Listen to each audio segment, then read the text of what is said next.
Неаполь. Середина XIX века. К тому времени трон итальянского юга перешел к французской династии Бурбонов, которые объединили Неаполитанское королевство и Сицилийское, положив начало объединенному королевству обеих Сицилий. Такое объединение сыграет большую роль для организованной преступности юга, когда самых опасных преступников из Неаполя будут переводить в островные тюрьмы на Сицилии и прибрежные в Калабрии, положив тем самым начало преступному культурному обмену. Фердинанд I начал свое правление в новом объединенном королевстве с гонений на противников нового режима. Что интересно, так это то, что все эти политические потрясения абсолютно никак не затронули преступность Неаполя, которая так и продолжала контролировать тюрьмы и неблагополучные районы города. Единственное, что поменялось, так это то, что тюрьмы нового королевства стали наводняться довольно интересными и нетипичными для мест заключения людьми. Возвращение бурбонов к деспотичной форме правления вызвало недовольство среди либерально настроенных людей, именуемых карбонариями.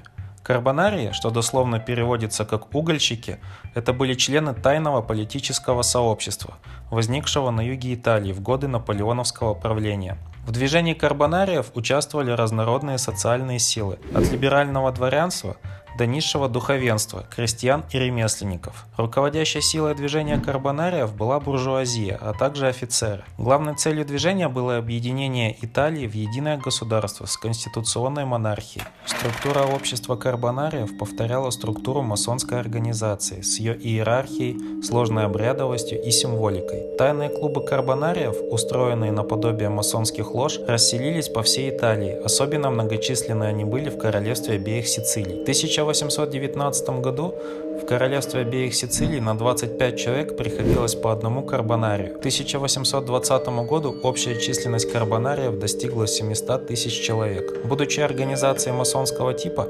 карбонарии окружали свои собрания большой таинственностью, и они выработали особую фразеологию. А тем временем продолжались гонения. Люди были запуганы до такой степени, что им даже, например, запрещалось собираться вместе за игрой в шахматы. В таких условиях было сформировано новое независимое правительство, которое во многих аспектах копирует правительство Бурбонов. Оно было самой себе администрацией, судебной системой, армией, государством, создано в неаполитанских тюрьмах и улицах, которая бросила вызов власти. В этих условиях и была создана Каморра, благодаря террору официального правительства, подавившего своих же граждан, которые не смели или не имели возможности сплотиться против этих двух деспотичных правительств. Что интересно, так это некое сотрудничество между Каморрой и правительством Бурбонов, особенно во времена правления Фердинанда II с 1830 года, при правлении которого террор в королевстве достиг своего апогея. У Фердинанда и Каморры было одинаковое видение в отношении простолюдинов. Им не нужны были свободомыслящие люди, а нужны были униженные и сломленные плебеи, которых легко можно было контролировать. Поэтому Каморра не могла быть идейным врагом правительства Бурбонов. Также есть доказанные факты, что Каморра работала с полицией, в какой-то степени являясь частью правящего режима Бурбонов. Например, были моменты, когда полицейские давали каморристе наводки на граждан, которых можно было ограбить. После дела каморриста отдавал долю полицейскому, который в свою очередь передавал ее комиссару. Были также доказательства того, что полиция иногда чуть ли не руководила Каморрой, получая от них ежемесячную долю, которая шла на оплату средств тайной полиции, которая боролась с карбонариями. В свою очередь, правительственные чиновники, отвечающие за общественную безопасность, не пренебрегали брать деньги у этих преступников. В какой-то степени получается, что правительство Бурбонов организовало под собой Каморру, как и в давние времена, прибегая к услугам разбойников и подонков. Но это было не совсем так. Согласно распространенной версии, именно 1820 год является датой основания этого преступного сообщества. В декабре 1820 года в церкви Святой Катерины в районе порта Капуана собрались главные криминальные представители со всего города. Именно там было положено начало их преступному объединению, дав жизнь преступной секте под названием Белла Сачета Реформата, что переводится как «прекрасное сообщество реформации». У них было также и другое название – Сачета Умерита, что дословно переводится как «сообщество смирения». Они составили свой устный свод правил, именуемый Фриена, которые определяли их организацию. Камарристи не просто так собрались и образовали свою организацию на всеобщем собрании в декабре 1820 года. К тому году очень большое количество членов секты карбонариев уже сидели в неаполитанских тюрьмах, где вынуждены были столкнуться с организованной преступностью, которая по факту и контролировала всю систему исполнения наказания на территории итальянского юга. Тайное сообщество интеллигентов-революционеров в этих условиях были вынуждены объединиться с членами преступного сообщества, чтобы выжить. Вскоре сообщество преступников познало от своих образованных сокамерников преимущество настоящей организованной структуры масонов. В то же время правительство Бурбонов прекрасно понимало, что ничего не может сделать с заключенными карбонариями, если не будет сотрудничать с преступной силой, контролирующей тюрьмы. Таким образом, секта Камарристи оказалась в очень выгодном положении, играя на обе стороны, но преследуя только свои интересы. Камарристи провели свое первое собрание в церкви только в районе, полном бедняков и борделей. Их секта практически полностью скопировала структуру и ритуалы карбонариев, которые переделала на свой чудовищный лад. Тем не менее, она нисколько не разделяла их революционных настроений. Более того, поведенческая модель преступной секты больше напоминала администрацию Бурбонов. Сами они взяли полностью аполитичный курс, о чем свидетельствует их гимн, который они придумали на своем первом собрании. «Карбонарии и лицемеры, правление Бурбонов сплошной маскарад. Мы камарристи и имеем их обоих взад». Преступники Неаполя объединились в тайное сообщество, которое будет контролировать весь город. Они стали так называемым достопочтенным обществом, элитной кастой среди остальных преступников, хотя себя таковыми никогда не считали. Неотъемлемой частью таких называемых сообществ, что у Каморры, мафии и ндрангеты, была умерита, то есть смирение, производная от слова «амерта», означающее «кодекс молчания». Не просто так секта Камарристи называла себя Сочета Умерита. Под умеритой, смирением, подразумевалась преданность и уважение к секте. Любой, кто мог нанести вред секте и ее членам, был виновен в самом ужасном преступлении против смирения. Смирение вскоре станет неотъемлемой частью королевства обеих Сицилий. Согласно легенде, инициатором создания этой секты был человек по имени Паскуале Капуоцци, который держал часть района Порто Капуано, где состоялось первое собрание Камарристи. Капуоцци был автором первой статьи кодекса их новосозданной секты, которая гласит, что выше них только Господь, их советник святой Иосиф, а их покровительница Дева Мария. Капуоцци был женат на очень ревнивой женщине, которая работала акушеркой. В 1824 году она убила его в приступе ревности, когда принимала роды у одной молодой девушки и думала, что эта женщина родила от ее мужа. В честь своего верховного лидера и для того, чтобы напомнить обстоятельства его смерти, члены секты каждый год дарили свадебное платье и приданое для 12 беднейших девушек, по одной на каждый район города. Это происходило каждое 8 декабря, на праздник непорочного зачатия Девы Марии, покровительницы Камарристи. Так и неизвестно, кто потом сменил Капуоцци в качестве верховного лидера секты, поскольку в то время личность верховного лидера была известна только высокопоставленным членам из-за тогдашнего действующего правила их кодекса. Любой, кто всеми правдами хочет узнать личность верховного лидера, приговаривается к смерти. В исключительном случае, если эта информация может угрожать организации, любой может убить виновного прямо на месте. В 1830-х годах деятельность Каморры, которая в те годы целиком и полностью состояла из вымогательства, активно распространилась на улицах Неаполя. Если Каморра, которая зародилась в тюрьмах, изначально действовала только за решеткой и в окрестностях этих тюрем, то теперь она постепенно становилась неотъемлемой частью городской жизни, вымогая деньги как с простых граждан, так и с различных преступников. В те годы камарристи также стали вымогать деньги с местных церквей, собирая деньги с каждой мессы. Помимо церкви, камарристи не брезговали и отбирать деньги у бедных, даже отбирая их у больных детей, которые просили милостыню на улицах. Под раздачу также попадали различного рода шарлатаны, начиная от экстрасенсов, заканчивая мошенниками, которые продавали провинциалам карты несуществующих сокровищ. Прибыль Каморры с 1820 года очень сильно возросла, как и количество ее членов, и вскоре из-за этого начались серьезные проблемы, поскольку в сообществе начались первые попытки завоевать ключевые должности. От карбонариев Каморра взяла не только структуру для своей организации, но и демократические принципы, что на самые высокие должности избираются только путем голосования на ежегодных собраниях. Не было ничего более ужасного, чем эти ежегодные собрания, на которых члены секты из низших слоев общества спорили по различным мелочам, и там очень часто проливалась кровь. Другие проблемы возникли из-за того, что в ряды секты стали попадать молодые люди из семей мелкой буржуазии, которые, обладая хоть какими-то зачатками образования и культуры, на таких собраниях часто одерживали верх. Но в 1838 году главная проблема организации заключалась в ее устном кодексе Фриена, поскольку новички должны были запоминать его из уст более взрослых членов организации, которые могли толковать его каждый по-своему. Поэтому, согласно распространенной версии, в 1842 году образованный член организации по имени Франческо Скортичелли был уполномочен объединить старый Фриена в один более гибкий и современный, который учитывал реальные потребности большинства, и прежде всего подготовить письменную копию этого нового Фриена, чтобы в будущем не было никаких сомнений касаемо толкования. 12 сентября 1842 года в том же самом месте, что и 22 года назад, состоялось очередное историческое собрание Каморры со всего города, где Скортичелли перед всеми зачитал их новый и окончательный Фриена, состоящий из 26 статей. Но сразу бы хотелось уточнить, что в существовании статута Каморры есть большие сомнения. Фактически, многие исследователи считают,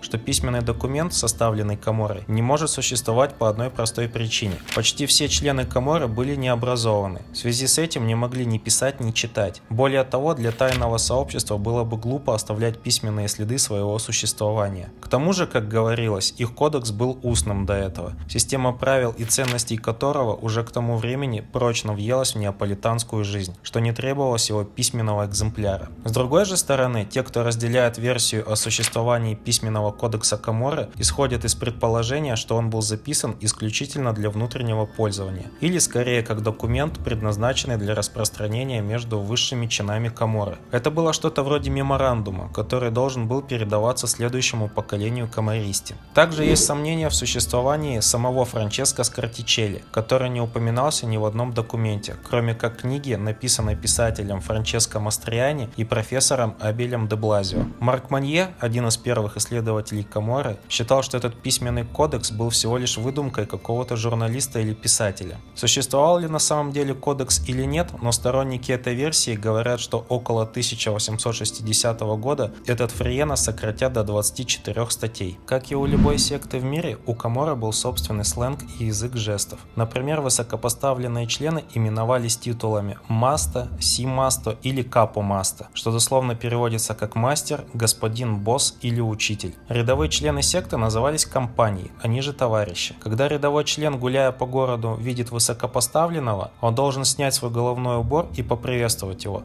«Маста, тебе что-нибудь нужно?» На языке секты умерита, оно же смирение, также означает порядок. У них также были свои обозначения для убийства, ограбления, взятки, холодного оружия, пистолета и различных полицейских званий. Как и в любой серьезной организации, там была выработанная специальная политика, касаемо пожилых членов. Члены секты могли отойти от дел, но не переставали быть членами организации. Они не могли быть ограничены какими-либо обязанностями, не подчинялись приказам, не участвовали в дележе добычи, но они также сохраняли некоторое влияние. Их обязаны были слушаться и уважать. Сообщество всегда уважало в пожилых членах как старших товарищей. О пожилых каморристе всегда заботились. Вдова и дети погибших каморристе всегда получали что-то вроде пенсии, о больных заботились, за убитых мстили. Ну а теперь перейдем к самой структуре организации. На вершине этой преступной пирамиды был главный босс секты, он же верховный лидер, который назывался Капинтеста. Капинтеста избирался каждый год путем голосования, но те, кто отличались наибольшей смелостью и жестокостью, как правило, просто захватывали власть. Бывало и такое, что на голосовании было два кандидата, и тот, кто набирал больше голосов, становился Капинтестой, а второй – вице-капинтестой. Изначально у Каморры было правило, что на должность Капинтесты могут избираться только каморристи из порта Капуана, поскольку именно там официально зародилась их организация. Но к 1848 году Каморра избавилась от этого правила. Эта должность не была такой значимой, как кажется на первый взгляд, а имела только финансовую выгоду. В обязанности Капинтесты входило только председательствовать на собраниях организации и отвечать за всю казну Каморры, являясь кем-то вроде верховного казначея. Но потом все изменится. Капинтеста возглавлял так называемый Высший совет Каморры, который собирался каждую неделю. У Капинтесты в особых случаях была абсолютная власть в принятии решений. Каждую неделю районные боссы консультировались с Капинтестой, касаемо дел внутри их территорий. Ниже Капинтеста были 12 районных боссов Неаполя, но основная сила Каморры была сосредоточена в 4 районах Нижнего города. Это и есть порто Капуана. Районные боссы назывались капентрити. Каждый из 12 капентрита в своем районе контролировал мелкую и независимую группировку, которая называлась паранцы. Изначально в Каморре было 12 таких паранц, но со временем их количество менялось. Капентрита каждый год избирался только путем голосования среди членов своей паранцы. Интересно то, что иногда после избирания новый капентрита ходил представиться комиссару полиции, что еще раз доказывало, что бурбонская полиция и Каморра были тесно связаны. Рядом с каждым капентрита был кантаюола, он же казначей или бухгалтер, который собирал и перераспределял выручку внутри своей паранцы, передавая долю от своего капентрита капентесте. Согласно правилам Каморры, на эту должность также избирается каждый год, но поскольку среди членов Каморры было мало образованных людей, которые могли писать и читать, должность кантаюола несколько лет мог занимать один и тот же человек. Иногда кантаюола имел право назначать так называемого капо карусьела, кассира, который хранил у себя общак своей паранцы. Обычно, когда капентрита среди членов своей паранцы находит кандидатуру кантаюола, то должен был пройти специальную церемонию, поклявшись на кресте или скрещенных кинжалах, что он никому из членов не раскроет тайны своего неграмотного лидера и не обманывать его. Кантаюола также выступал в роли секретаря для своего капентрито. Кантаюола по-настоящему работал только по воскресеньям, когда всю недельную выручку распределяли внутри паранцы. Кантаюола был уполномочен от имени капентрита накладывать штрафы на членов паранцы за различные нарушения. После этого деньги делились с максимальной точностью, а львиная доля шла капентрита, потому что это было справедливо, как гласило правило Каморры. Ниже капентрита был камариста ди джорната, так называемый дежурный камариста, который назначался каждый день среди рядовых членов. В его обязанности входило докладывать о всех происшествиях в паранце и выступать посредником между капентрита и остальными камаристи. Любой, кто стремился стать членом этого преступного сообщества, должен был соответствовать некоторым требованиям. Он не должен был быть пассивным гомосексуалистом и быть женатым на проститутке. Также его мать, сестра и другая ближайшая родственница не должна быть проституткой. Кандидаты должны пройти полную проверку своих спонсоров в преступное сообщество. Иногда от них потребуется совершить убийство или нанести уродливый шрам на лицо одного из предателей Каморры. Если новичок сделал все правильно, то он должен был пройти церемонию. Но как и в любой организации, неважно преступно или нет, эти правила очень часто нарушались. Сама структура Каморры была двухуровневой. Это то, что она взяла от карбонариев. Наверху была сачета маджоре, оно же основное сообщество, состоящее из взрослых и полноправных членов организации. А внизу было сачета миноре, оно же малое сообщество, состоящее из подростков и молодых людей, которые только готовились стать членами Каморры. 12 паранц Каморры – это и есть основное сообщество. У малого сообщества были свои группировки, которые назывались кьорма и которая подчинялась паранце. Если среди членов кьормы был более и менее образованный парень, то с одобрения капентрита он становился кантаюола малого сообщества, который руководил кьормой. Если такового не было, то кантаюола паранцы также брал на себя роль кантаюола кьормы. Как правило, кьорма выполняет всю грязную работу для паранцы.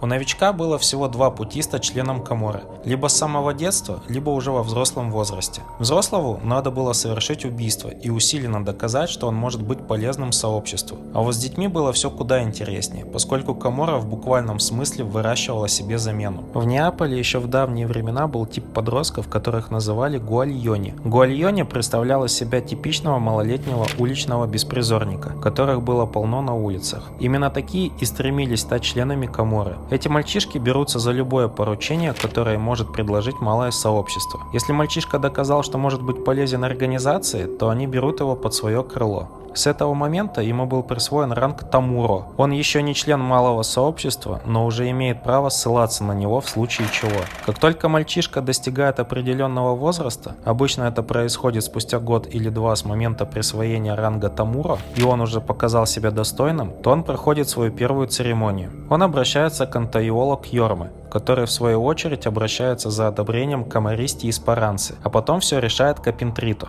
Если капентрито дает добро, тогда кантаюола кьормы сообщает новичку о том, чтобы тот прибыл в указанное место в указанное время, и таким образом впервые предстанет перед членами малого сообщества. Обычно такие церемонии проходили в доме какого-нибудь камаристы. На этой церемонии присутствует капентрито, 4 камаристи, один из которых будет кем-то вроде спонсора, и 2 кантаюола, один от Паранцы и один от Кьормы. Они собираются в темной комнате за столом. Во главе сидит Капентрита. Справа от него сидят двое старших камаристи и один спонсор новичка, а все остальные слева. Дверь комнаты слегка приоткрывается, а потом голос спрашивает: «Можно?» Новичок заходит с опущенной вниз головой, скрестив руки. После этого Капентрита задает заранее подготовленные вопросы, на которые новичок дает заученные ответы. В конце новичок целует руки Капентрита, благодарит собравшихся и просит озвучить кодекс малого сообщества. Капентрита официально провозглашает, что с этого момента новичок является достопочтенным членом малого сообщества и объясняет ему 5 правил. Это всегда держать лицо, быть смиренным и уважительным по отношению к своим старшим товарищам, выступать в роли миротворца в драках, делать все, что прикажут, и самое последнее – никому не раскрывать то, что происходит в сообществе. С того момента Тамура стал новым членом малого сообщества, и ему был присвоен самый низкий ранг – Пичота, что дословно переводится как «парень». Выше Пичота были ранги Джановата Анарата и Пичота Дисгара, но между этими двумя рангами по факту не было никакой разницы, поскольку они выполняли всю грязную работу для Каморы, неважно, будь то насильственные действия или нет. Разница в том, что Пичота Дисгара,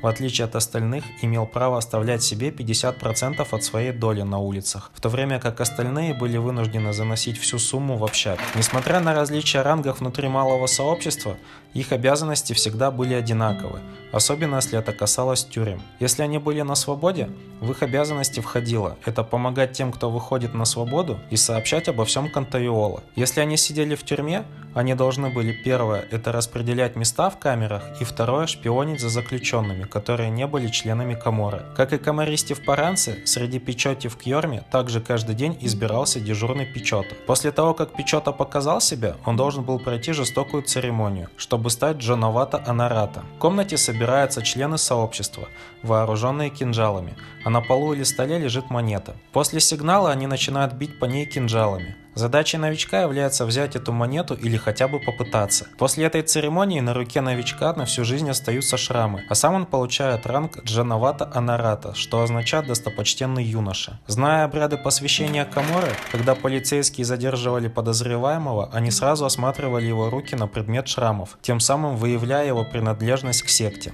Как только достопочтенный юноша считался достойным присоединиться к основному сообществу и выждал определенный срок, обычно это минимум 2 года или максимум 10 лет, он должен был дать клятву над скрещенными кинжалами и участвовать в зумпате, дуэли на ножах. Это была главная особенность Каморы, позаимствованная у дворян. Новичок должен был сражаться на дуэли против опытного камаристы, который выбирался путем жребия. Зумпата или дуэли на ножах были очень важны в секте, потому что члены Каморы тратили большую часть времени, практикуя свои навыки. Некоторые члены, искусные в этом, становились кем-то вроде учителей фехтования. Сами дуэли, которые применялись в качестве обряда посвящения, редко бывали смертельными. В основном они носили сугубо церемониальную функцию, поэтому от новичка требовалось только мужество выступить против более умелого противника. Обычно дуэли также были способом подняться внутри сообщества. Сам процесс церемонии был идентичен той, когда Пичота присоединялся к малому сообществу, когда в комнате он должен был предстать перед Капентрита, 4 камаристи и 2 Кантайола. Только в этот раз Капентрита спрашивает: «Кого ты ищешь?» Пичота отвечает: «Своих спутников». Капентрита опять спрашивает: «А кто они?» Пичота отвечает: «Камаристи». «А кто такие камаристи?» спрашивает Капентрита. И тут Пичота отвечает: «Камариста – это смелый человек, который командует малым сообществом и который стоит одной ногой на земле, а другой в могиле».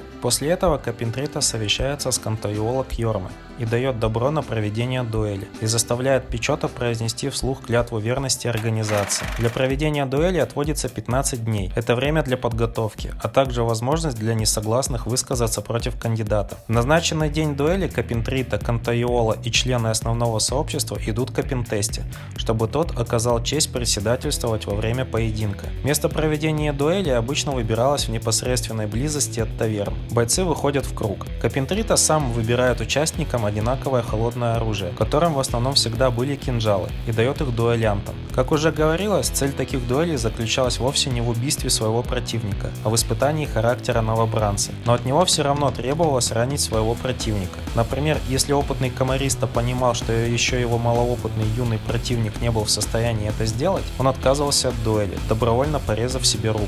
Как только первые капли крови окропили бойцовский круг, Капинтеста поднимает руку и кричит «Стоять!». Дуэль окончена. Начиная с этого момента новичок становится камарристой. Сразившись в дуэли, достопочтенный юноша становился Пичото Дисгара, что означает «парень, готовый к бою», или «парень, который ведет себя правильно». Теперь он может быть принят в основное сообщество. После дуэли он обнимает и целует своих начальников и соратников, а затем они идут в подвал таверны, где их ждет шикарно накрытый стол. Они все пьют за здоровье их нового сына Каморы. После банкета, когда все разойдутся, новый сын Каморы достает сигару и раскуривает ее со своими начальниками. Но оставалась еще одна формальность, прежде чем Пичото Дисгара станет полноправным членом Каморы и войдет в основное сообщество. Ему надо было доказать, что он готов пожертвовать самым важным, что есть в жизни человека, то есть свободой. Пичото Дисгара должен был ждать момента, когда ему представится возможность отсидеть за члена основного сообщества. Распрощавшись со свободой, как правило, это было минимум на 10 лет, а потом выйдя из тюрьмы,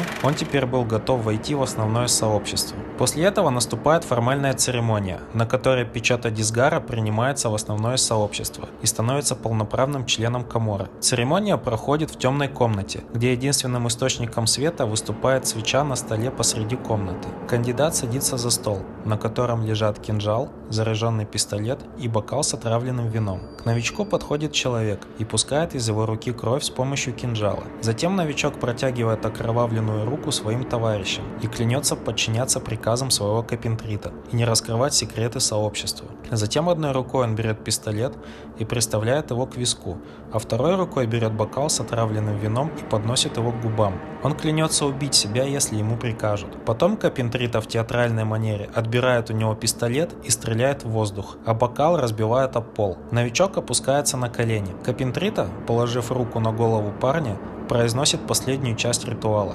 «Отныне ты мужчина». Теперь молодой парень стал полноправным членом Каморы и вошел в основное сообщество. Отныне он участвует в принятии решений в организации и получает гораздо большую долю. Вот так выглядела эта зловещая организация, которая из детей делала жестоких преступников, готовых на все ради своих старших товарищей, и по чьим правилам и законам был вынужден жить весь Неаполь. Спасибо за просмотр, ну а в следующей серии я уделю особое внимание быту камарристи и чем они вообще занимались. Поэтому пальцы вверх и колокольчик, и до скорых встреч!